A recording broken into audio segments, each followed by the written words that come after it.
মশলা বানানোর ঝামেলা ছাড়া টিফিন বক্সে জলের ভাপে গরম ভাতে এই রেসিপিটা বানিয়ে দেখতে পারেন। এত তাড়াতাড়ি রান্না হয় আর খেতে ভীষণ ভালো হয়, যা ছোট থেকে বড় যে কেউ খুবই পছন্দ করবে। বাড়িতে হঠাৎ করে অতিথি এলে আর দারুণ কিছু রেসিপি বানাতে মন চাইলে গরম ভাতে এই একটি রেসিপি যথেষ্ট, যা বানানোও সহজ, মশলা বানানোর ঝামেলাও থাকে না, খেতে দারুণ হয়। প্রথমে একটা মিক্সির জার নিতে হবে। মিক্সির জারের মধ্যে দিয়ে দিতে হবে 2 চামচের মতন পোস্ত। এবার আমি দিয়ে দিচ্ছি বেশ কয়েকটা নারকেলের টুকরো।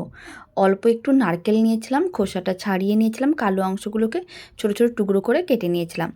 সেই সমস্ত নারকেলের টুকরোগুলো দিয়ে দিলাম। বেশ কিছুটা পরিমাণ জল দিতে হবে। তারপরে একসঙ্গে খুব ভালো করে পেস্ট করে নিতে হবে। আর এইভাবে পোস্ত দিয়ে নারকেল পেস্ট করলে একেবারেই মসৃণ হবে। খুব ভালো করে পেস্ট করে নিয়েছিলাম। আপনারা দেখুন মিশ্রণটা একেবারেই মসৃণ। এখন একটা টিফিন বক্স নিয়েছি, যেই টিফিন বক্সটায় রেসিপিটা রেডি করব। সেই টিফিন বক্সের মধ্যেই পুরোটাই দিয়ে দিতে হবে নারকেল, আর আমি যে পোস্তটা পেস্ট করে রেখেছিলাম সেই পুরো মিশ্রণটাই দিয়ে দিলাম। মিক্সির জারের মধ্যে বেশ কিছুটা পরিমাণ জল নিয়েছিলাম, সেই মিক্সির জার ধোয়া জলটাও দিয়ে দিলাম। এখন 1 চামচের মতন সর্ষে পাউডার দিলাম। যদি আপনাদের সর্ষে খেতে ভালো লাগে তাহলে অবশ্যই সর্ষে বাটা বা গুঁড়ো একটু বেশি করে দিতে পারেন। অল্প করে একটু লঙ্কার গুঁড়ো দিলাম।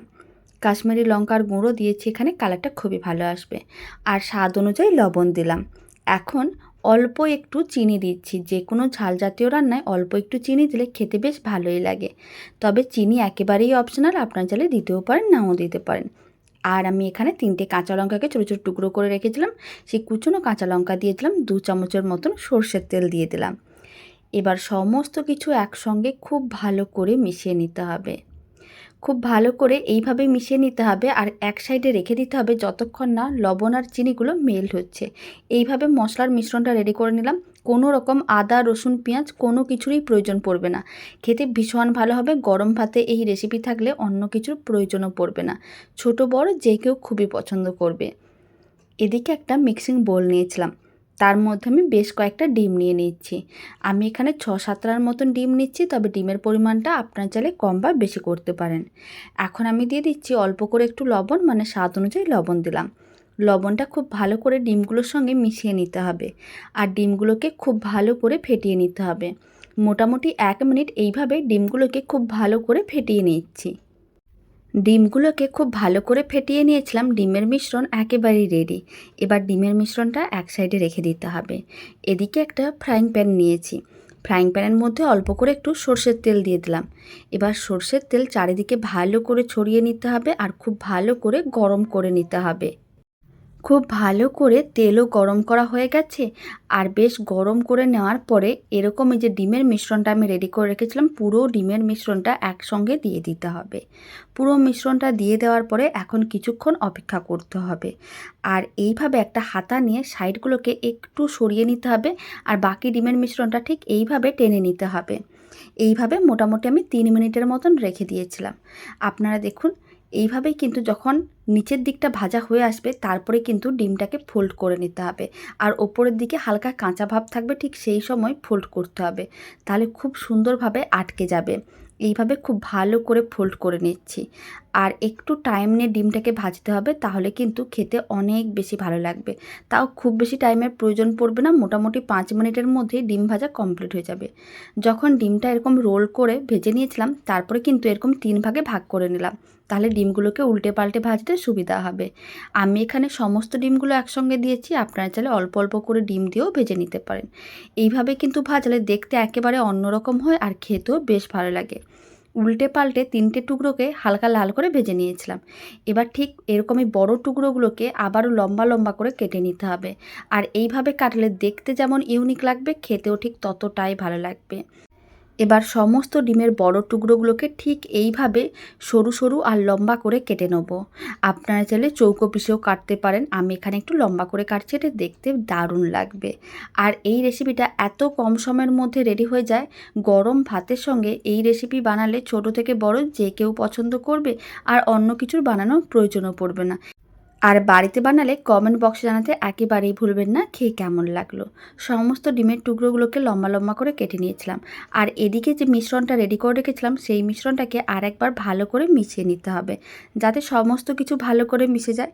যখন দেখবেন সমস্ত কিছু ভালো করে মিশে গেছে, তখন এক একটা করে সমস্ত ডিমের টুকরোগুলো টিফিন বক্সের মধ্যে দিয়ে দিতে হবে।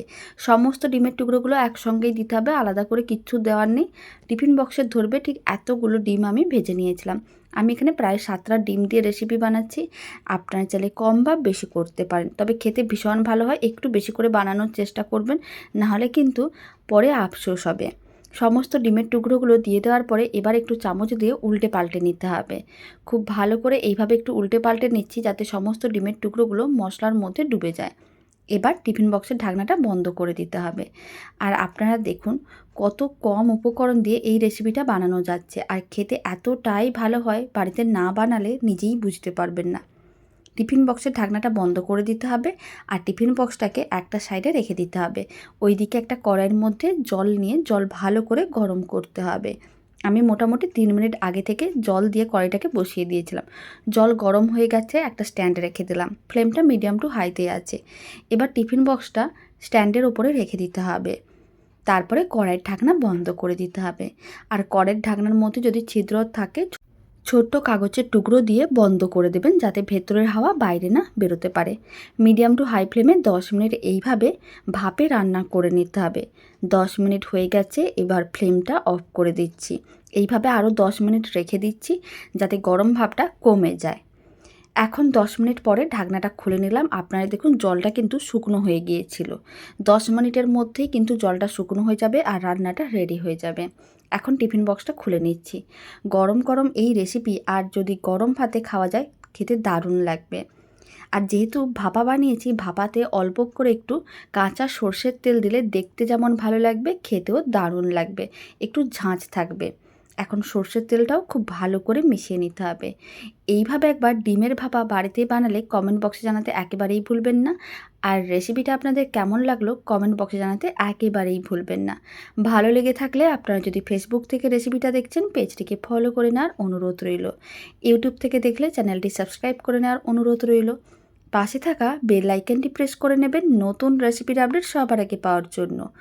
তো চলুন, ভিডিওটা আমি এখানেই শেষ করছি। আপনারা সবাই ভালো থাকবেন, সুস্থ থাকবেন। আপনাদের সঙ্গে আবার নতুন রেসিপি নিয়ে দেখা হচ্ছে। আর আপনারা দেখুন দেখতে কতটা ইউনিক হয়েছে।